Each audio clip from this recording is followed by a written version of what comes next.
വിങ്കാ rose നെറ്റിക്കല്യാണി എന്നൊക്കെ പറയുന്ന ഈ ചെടിയുടെ വിത്ത് നമ്മുടെ തൊടിയിൽ പറമ്പിലൊക്കെ അവിടെ ഇവിടെയൊക്കെ മുളച്ച് നിന്നത് ഞാനെല്ലാം കൂടി പറിച്ച് ഒരു 5-6 തൈ എടുത്ത് ഒരു വലിയ പോട്ടിൽ നട്ടിട്ടിട്ട് അത് ബുഷിയാക്കി എടുത്തതിൻ്റെ ഒരു ടിപ്സ് പറയാനായിട്ടാണ് വന്നത് കേട്ടോ.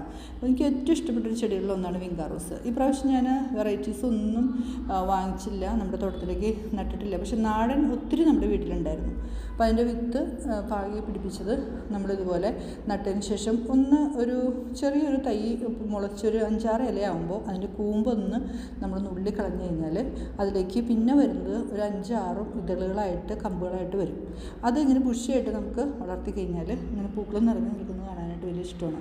തൊടിയുടെ ഒരു ഭാഗത്ത് അവിടെ ഇവിടെയൊക്കെ ഇങ്ങനെ വളർന്ന പൂണ്ടായി നിൽക്കുന്നതിൽ നല്ലത് നമ്മളതെല്ലാം കൂടി ചേർത്തൊരു ചട്ടിയിൽ ഇതേപോലെ നട്ട് കഴിഞ്ഞാൽ നല്ല ഭംഗിയായിരിക്കും കേട്ടോ. നിങ്ങളൊന്ന് ചെയ്ത് നോക്കുക.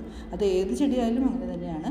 അപ്പോൾ ആ ഒരു കാഴ്ചയും ആ ഒരു ടിപ്സ് നിങ്ങൾക്ക് ഷെയർ ചെയ്യുന്നു. അതോടൊപ്പം നമ്മുടെ പൂന്തോട്ടത്തിൽ നിറച്ച് പൂക്കളുണ്ടിട്ട് ബോഗൺവില്ലകളുടെ ഞാനതെപ്പോഴും നിങ്ങൾക്ക് കാണിച്ച് ബോറടിപ്പിക്കണ്ടല്ലോ എന്ന് ഓർത്തിട്ടാണ് ഞാൻ ഷെയർ ചെയ്യാത്തത്.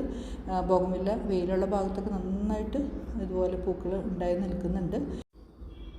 ഇപ്പോൾ എല്ലാവരും ഇഷ്ടപ്പെടുന്ന അല്ലെങ്കിൽ ഇതുപോലുള്ള പൂക്കൾക്ക് വേണ്ടിയിട്ട് ചെടികൾ വാങ്ങുന്ന ആളുകളാണ് കൂടുതലും.